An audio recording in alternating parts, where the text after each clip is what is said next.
When we are here in Statuary Hall, I like to remind people that we're not alone. If you look above the door that leads into the rotunda, you'll see a figure.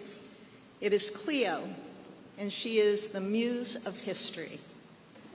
For generations, she served as a constant reminder that our words and actions, the good and the bad, would be judged by time and leave a lasting mark on this nation.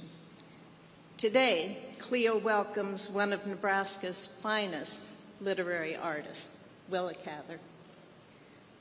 Let your fiction grow out of the land beneath your feet. This quote, attributed to Cather, is an apt summation of the author's life and work.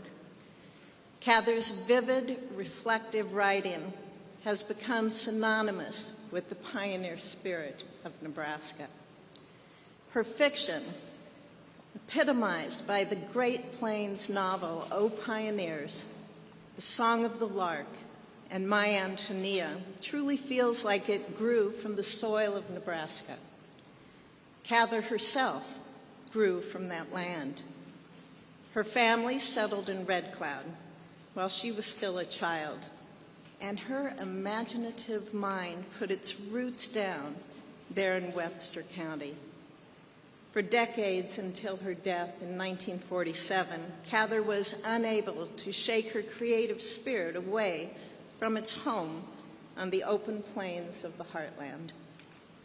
The unveiling of Cather's statue is especially poignant for me because Cather's fiction is not the only art to grow out of the land beneath her feet. In 2006, my sister-in-law, Nadine McHenry's art, was selected as part of the annual Willa Cather Conference that's organized by the Cather Foundation. I am a Nebraska painter, and my feet stand on the same prairie grasses that Cather stood on, Nadine wrote of her painting exhibition. Nadine's impressionistic paintings, they are a blend. They're a blend and imaginative representation of Cather's prose with Nadine's own personal experience on our family's ranch in the Nebraska Sandhills. 4 of the paintings, Longing, Isolation, Pioneering the Way, and Way Ahead, draw new vigor out of Cather's century-old works, each created as an expression of a different quote by the artist. Nadine's art illustrates the profound resonance of Cather's writing for those of us who call Nebraska home.